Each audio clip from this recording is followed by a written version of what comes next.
Hi friends, I'm Katie Brinkley and you're listening to Rocky Mountain Marketing.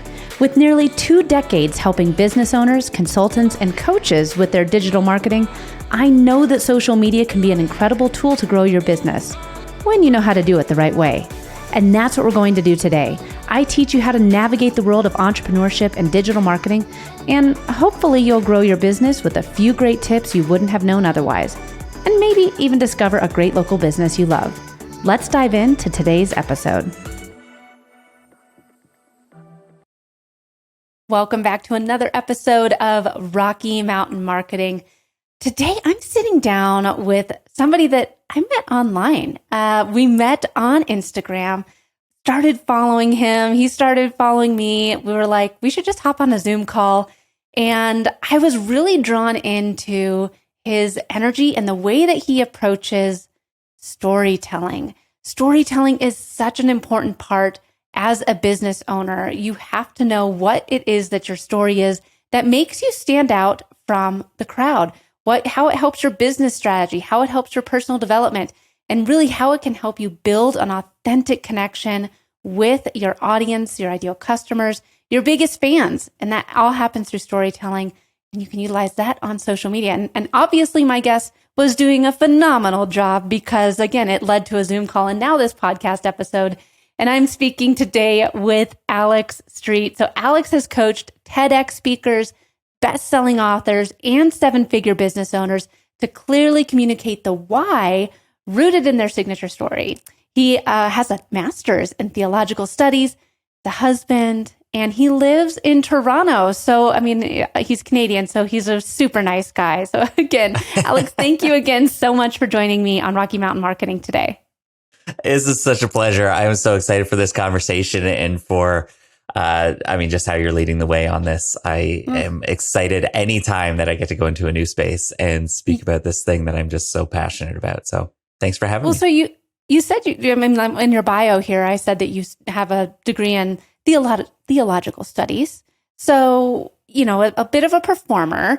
But with that being said, how is that your background in theological studies helped you with storytelling? Yeah, this is so good because, so my first love was the stage. Absolutely. I wanted to be on the stage. I wanted to be an actor like my mom and followed that path all the way through and was like in high school, that was the dream. That was the path. It was absolutely clear. And then I took a left turn and went into youth ministry instead. It was like, I'm going to be a youth pastor. And, I guess, I don't know if that's just the regular path or what, but after a while, it was clear to me that it was all kind of aligning anyways. All these opportunities that I had to speak every week to get up on stage for a room full of, whether it was teenagers and then became room full of adults and whatever room I was in, to use all of these kind of theatrical and performing techniques that I had learned and absorbed from my mom over the years, and now was using them in these settings to tell these stories, some of the most ancient stories and oldest stories that have been told. There's nothing new there. So my effort was how do I tell these in a new and captivating way? And that really sparked this love for storytelling. So that as that grew and as that became more of what I did, I was in that role for 10 years or something, 10, 12 years as a youth pastor. And when I left that, I was like, I'm going to go get my master's and I'll go get it in something that I am kind of interested in, which was theology. And so explored that. And you want to talk about story again, as we go into this, these are stories that have been told for centuries upon centuries. And there's a reason. It's because they're shaping people. They're shaping generations. And there's something to learn from that. And then how do we bring that to other people in a new and exciting way is always the challenge in that for me. Oh, I love that. I'm not doing much more of those. I'm not doing many of those stories. That's not my vibe. That's not the place that I'm in really anymore. But still, it's fascinating to me and all of that, right? Oh, absolutely. And with that, storytelling, people might be listening. They're like, okay, well, storytelling, why do I need to tell my story as a business owner? What do you mean when you say storytelling? So talk to us a little bit why we need to shape our story as entrepreneurs. Yeah. I mean, how long do we have? The, at its basics, it's people buy from people. And so if you're out here and you're leading a business, you're probably talking about your services first. And people don't buy services, they buy what the service will provide. And specifically, they want to buy that change from a person. So there's all kinds of levels here, right? All the things that I'm just introducing there are people want to buy transformation.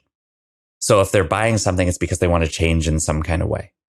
So for you as a business, instead of just saying, hey, I provide coaching services or I provide new shoes for you, that's just a product. That's a service.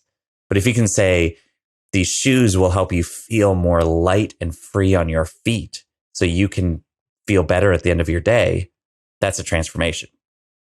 And that's going to lead me towards those shoes instead of other shoes. Or as a coach, you can say, I'm providing, I'm a coach, I'm your story coach, helping you find clarity when you feel confused. And so there's a transformation now that I specifically provide for you. And you're going to buy that instead of buying, story coaching. Great. I could be a storyteller. No, you're actually going to find more clarity in this than you've ever felt in your life. And so there's an attractiveness to that, right? And then I could go into that and they'd be like, who's this guy? And I could open up my own signature story, my own path, specifically of how I went from confusion to clarity. And you're going to connect with me in all kinds of ways as I share that. Like people might now be connecting to the fact that I like acting, that my mom was an actress, that I grew up on stage, that I was a youth worker, that I have my master's, that I did that schooling, that I tried all these things. There's all these little details that I mentioned in the first few minutes that people might say, oh, you're kidding, you too? Yeah. Or if they're not, they just say, oh, now I know this about Alex, which draws them a little bit closer to me than somebody that they know absolutely nothing about. Absolutely. And I found that too for myself. Like it was, where do I begin? Certain things that I've shared where I'll say like, oh yeah, back when I played college softball. Yep. That has nothing to do with my business now. However, I can't tell you how many times people have reached out to me and said, oh, that's so cool that you played collegiate softball. My daughter plays softball, or I also played softball. It's a way for us to connect with each other. And in a world that's really I want to say without borders now, but I mean, you can talk, you're in Toronto, I'm here in Denver, and we're having a conversation, and we've had a couple now, but we've never actually met in real life. And I mean, like, if we can find ways to connect with other people, it makes us, what is that commonality that we have? What is that thing that we both share a common interest on? Well, I love that. Even just saying that, because now I know that you're a ball player and you maybe you follow baseball as well. Baseball is my favorite sport. I'm a Jays fan. If you're in Denver, you're probably a Rockies fan. And so there we go. Now we could talk about Chris Bryant. I could talk about, we could open up all these things that I know, we just totally from that one statement, right? And so then that creates a friendship and a bond. And it's actually far less about like, oh, is she going to buy my thing? Is she going to, and it's at some level, it really just is about humanity. It's really just about saying like, here's our connection. Here's how we bond with each other in a world that, yes, feels more connected than ever, is also more separate than ever and more individualistic than ever. And so actually finding how to quickly and confidently share parts of your story will create better relationships, better bonds, make you more human, and make you feel like you're more part of this world than you were before. I mean, we're talking big scale stuff here, Katie. This is really small and goes really big in a hurry when we talk about the importance of storytelling. It's so true. And, I just quickly said the softball thing. But that's where I'm a geriatric millennial. I'm getting up there in age.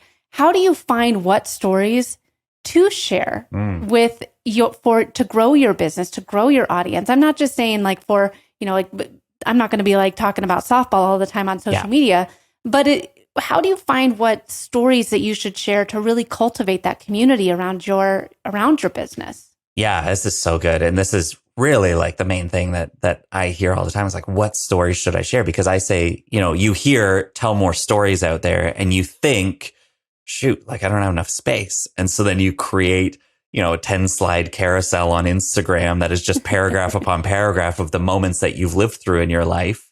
And there you go. I shared my story. Where's the engagement? And yes, right. You might get people saying, I played softball too. And if they got all the way to the end, then they'll say, I connect with that point of your story.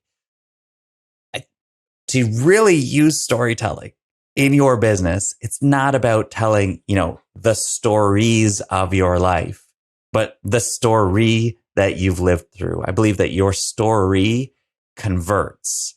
The stories captivate. So tell any stories, any of those moments that you want. But if you want to if we're talking about growing your business, getting more clients, creating more connections out there, we're talking about what's the story that you've lived through.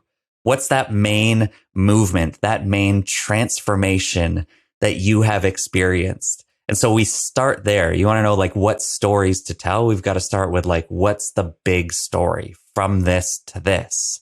And then we can unpack and say all right, which stories do you want to tell for this situation? And it gives a lot more freedom to explore all of that. But at its base, for everybody listening, focus on finding that main transformation. I felt like this for most of my life. Then this happened. And now I feel like this. I went from confusion to clarity, and I can help you do the same. That's the invitation. That's kind of the story that I really focus on with people. And then we unpack and talk about the moments and the stories within. So with that, that makes perfect sense. And I'm just absorbing all of it because so good. I'm thinking about the different stories that I try to share. So I do a lot of speaking on stages. I have this podcast. I speak on other podcasts. And I'm thinking about the different stories that I typically share. And it really is that transformation of this is the problem, this is the actions that I took, and this is the outcome of it. Because there's so many of us that are just trying to figure, especially in the world of entrepreneurship, how to grow our businesses, how to scale them, how to do all the right things. Because typically as entrepreneurs, we started our business because we're passionate about one aspect of it. But there's a whole lot of other things that you end up having to do, like bookkeeping and accounting and social media and videos and, hiring people, project management that go along with it that aren't necessarily why we signed up to be entrepreneurs. And that's a lot of the different ways that I've found my stories of this is one of the things I did. Right. This is what I tried to implement, and this is the outcome. And it's that connection piece. Well, can we dive in a little bit? Can we get into your story a little bit? Sure. Is that okay? That sounds fun. If we, what? Okay, so start with where you are now. What is it that you do now? How would you, what's your title now? What do you do? So I'm a social media strategist, right? And I've had my business for 6 years. And what? Okay, so don't go right. You're going back in the story, so stick with them. Okay. So social media strategist, and what impact does that have when somebody works with you? When you work with us, whether it's an individual client or it's a room full of people and you're helping them or it's your audience on here, what would fire you up, absolutely light you up if somebody said, because of Katie's guidance, I now feel what?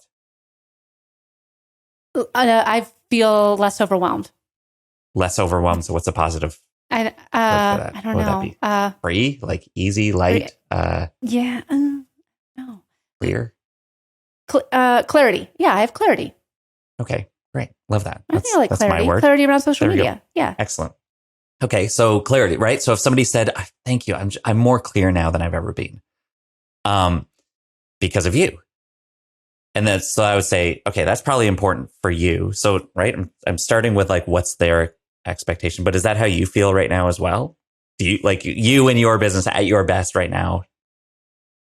Is it clear? Is it how do you feel?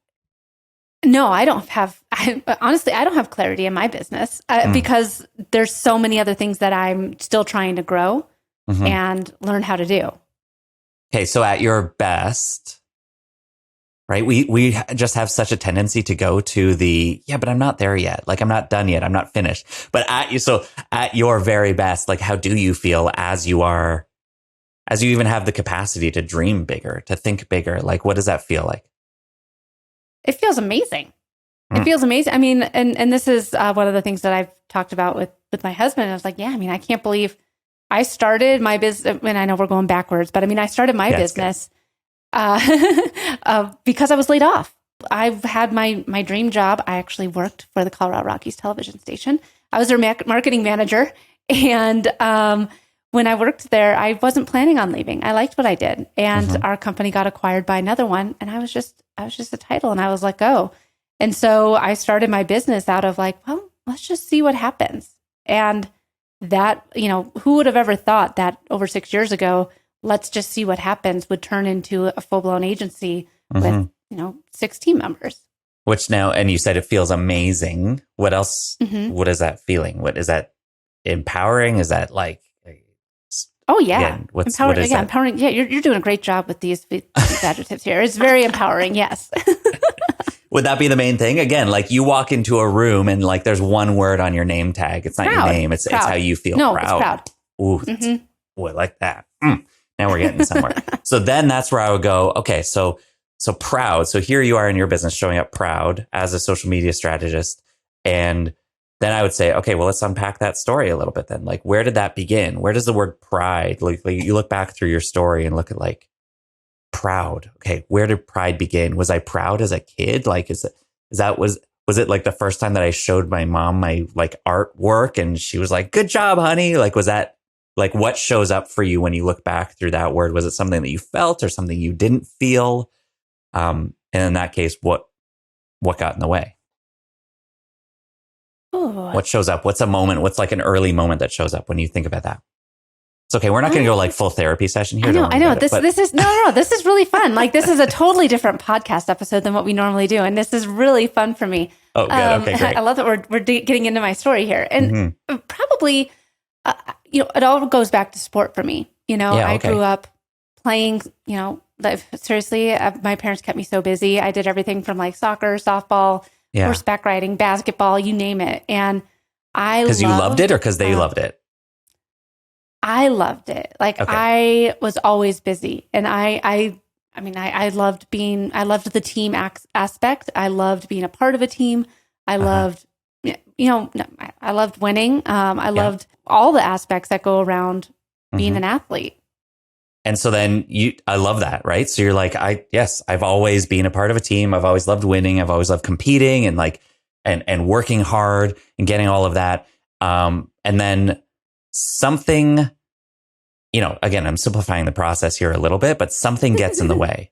Something like at some point you didn't feel didn't feel joyful anymore, I'm assuming. So like, what did that look like? It was in college. When I played softball in college. After my sophomore year, I stopped because I had a really bad coach. And it was just an unhealthy relationship. And I, despite, trying, going, doing the extra practices, going to, doing all of the things, it wasn't getting me noticed by my coaches. And I was putting. So how does that feel when you're putting in all that effort and nothing's happening? It feels horrible. What else? Yeah. When you're, I felt very, I was depressed over it. I felt very disregarded, and I felt unseen. I'm trying my hardest and no one's seeing me. And no matter what, there's nothing else additionally that I can do to be seen here. And because I've literally exhausted all my efforts of being seen. I was smiling so big right now because I see it. This is like, I see the story that can be told here. Again, on a very simple level. There's your story, and then there's like your client's story that you can tell here, Katie. And that's the magic of this. Do you have more that you want to say about the journey, or do you want to just kind of hear what it could be? No, or what I can't wait. No, I can't wait to hear. I mean, like, yeah, I stopped playing softball. I went all in on radio, and the rest is history. So yeah, tell me. I mean, and honestly, like, and this probably isn't going to mess with the story at all, but I mean, by me quitting playing softball, it allowed me to dive into radio, which is what I ended up graduating, and I landed my dream job out of college. Thus, my passion for sports and all things audio and everything like that. So the And rest is history. If I hadn't quit, yeah, that's media and all of it, right? Like that's what almost, there's like a qualification there of like, oh, I understand the marketing world. I understand all of that. Yeah. That's how you show up there because of this experience that you've had. And I think that's the thing, right? So people will typically lead with like the experience or like the roles that they've played and use that as their story, right? So they're like, I was this, then I took on this job, and then I left that, and now I do this job. And that's the story. But I would say that's a boring story. That's just what you did, but it doesn't tell us why. And when I hear your story now, I hear you're showing up now as a social media strategist, feeling incredibly proud about what you do and helping your clients feel proud about what they do as well, as they get seen in the world, because you've always been a hard worker and a team player and love working together with people to accomplish a goal. And then you had an experience where there was a really bad coach that almost made it so that you weren't seen, and all of your efforts, all of your hard work wasn't getting you where you knew that it could get you. That's an incredibly frustrating place to be. It's overwhelming. You feel disregarded and unseen. That made you shift into a role where then you put all of your efforts and talents into broadcasting and marketing and played in that game until you went out on your own to start your own business so that you could help other people be seen for exactly what they have to bring to the world and feel proud of what they have. I went from unseen to proud, and I'm here to help you do the same. I might just need to clap that up. I mean, I'm going to put that all over my website now. Yeah. Holy cow. That was amazing, Alex. Take it. Run with it. Does that feel true? Yeah. No, it totally feels true. And and you took us through my whole journey, but I feel like you allowed people to connect with me and what I offer, my clients. Yeah. Or with social media and what we can do for you. And I love that you took it through a story, and that's so great. And I'm good. Totally like fangirling right now because that was really cool. It's cool though, but isn't that magic where you feel like, whoa, that was those were just moments that just got put into an arc, like a journey there. And I truly, I just love it. I think it's clarifying. It helps. I love being part of the process, but that's all that I'm doing in my mind is as I'm listening to you, I'm putting it through, okay, who were you? What was that feeling? What was that negative feeling? And now what's the feeling now? And what's a moment that changed you from there to here? And that becomes actually the easy part, is finding the moments. And that's usually where people get hung up. Oh man. So with this, we have to be storytelling on a regular basis for our businesses. Especially in the world of video. Short form video is here to stay, Yeah, no doubt. How do you help? Like, what tips would you have on showing up and sharing your story through video on like social medias, on the YouTube shorts, whatever, finding and sharing those short stories so you can bring people in to connect with you in a way that you just did here on this podcast? Yeah, right. And I think this is it. Once we simplify the process down and we see just how simple it is, you can tell a story anytime by just sharing a transformation.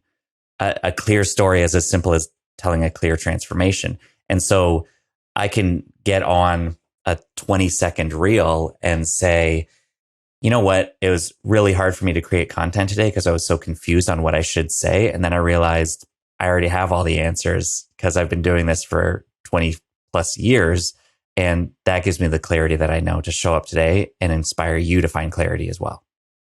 Good luck. Or like, I'm with you, however I would end that. And so I'm actually telling a story without really telling a story, but I'm making that transformation abundantly clear. And so that's the baseline. But then anytime that I want to show up and like tell a story, if I want to tell a story of like a client that I've worked with, or I want to tell a story about my experience last week speaking in front of a crowd for the first time in 3 years since the pandemic hit, then I don't just say, this was really cool. I got to go and speak and this is what I talked about. I'm going to say, like again, 3 years ago, I was really confused because I know I'm supposed to speak, but I didn't know how that was going to happen again. then with enough patience. I mean, over 3 years, I've been doing this online on any workshops that I could do, but then finally to get back in the room with people, I'm more clear than ever that that's exactly where I'm supposed to be. And I can help you find that clarity as well. So, there's an invitation there. If you want this kind of clarity, let's talk in the DMs. If you're feeling confused, I get it. So there's always just this movement based on that single transformation story that then I can take any moment from my life and plug into that and say, see, this was another example of moving from there to here. Absolutely. Is that connecting? So, no, it's totally connecting. And I would love it. This has been such a great conversation. I mean, as we're trying to craft more and more of our stories and really step into our own story, it sometimes can make you feel very vulnerable. Yes. What tips would you have for people to being open to being vulnerable? Yeah. Brene Brown talks about that vulnerability without boundaries is oversharing. And I think that's the key. Is it's not just talking about your stories of abuse or failure just for the sake of doing that, thinking that this is what you're supposed to do. I talk to people all the time who have these horrific stories throughout their life that they think this is the story that they're supposed to share. And quite honestly, we can tell your story without ever actually talking about that moment. So don't just go out. I would say if vulnerability is the scary part, whether it's a deep, dark detail or it's merely you saying, I felt confused, and you think that nobody should know that you felt confused. There's different levels of vulnerability there. And I would say whatever it is, there's a way to do that is more palatable so that you can at least start to show up. And that's the key here, is just start showing up. So if you're afraid of vulnerability, then it probably isn't the role for you, to be honest. You need to get on camera. You need to be seen. Your voice needs to be heard. So that's going to be step one, is getting past that barrier, which is probably a fear that you've got that I'm here to help you get past. But a lot of that fear is lack of clarity in what am I going to say? And I'm going to screw up and then they're going to laugh at me. So getting through that movement of how vulnerable do I be and how do I show up, even though I'm terrified of being vulnerable, I think it's more simple and clear than you think. And once you start showing up, it will become more clear about what you should say when and how much to share on any given platform. But it really isn't just to go out and spew all the details right now. You don't need to do that. And quite frankly, we're not actually asking for all of that. We need a bit of a warming up as well. As an audience, if you just came out and told us all the details, we might be a little bit shocked and be turned off by that. And so we want to get used to you first, and then we'll actually start asking the questions that require answers that are really deep and vulnerable anyways. Oh, Alex, this has been a great conversation. So many great tips on embracing your story and how to find that story and how to tell that story. If people want to connect with you and learn more about you and work with you, what's the best way for people to get in touch with you? Yeah, I would absolutely love it. I love any conversations around this. So it doesn't have to be a big, deep question. Just let me know that you heard the podcast and you loved it. You can reach out to me on Instagram. I'm on there all the time @StreetSays. And seriously, shoot me a DM and just say, hey, I just heard this. And you can ask me a question if you want. Otherwise, you can find my website, alexstreet.ca. That's got all my info about coaching. And I've got my own podcast, the No Boring Stories podcast, which I think you're going to be on soon, Katie. Yeah. And you can find that anywhere that podcasts are. So that's No Boring Stories. Awesome. Well, Alex, thank you again so much for joining me on the show today. I really appreciate you sharing your insights and your stories. My pleasure. Good job going in and saying yes to digging into your story. That's exciting stuff. Thanks for having me, Katie. Thanks so much for listening to this week's episode of Rocky Mountain Marketing. Make sure to subscribe so that you can continue navigating the world of entrepreneurship. And I'd love to hear from you. Please leave the show a review and connect with me on social media. You can find me on Instagram @IamKatieBrinkley or connect with me on LinkedIn. And if you're ready to start making some sales on social media, be sure to grab my free guide to selling in the DMs without being spammy. You can get that at katiebrinkley.com. Let's keep taking your marketing to all new heights.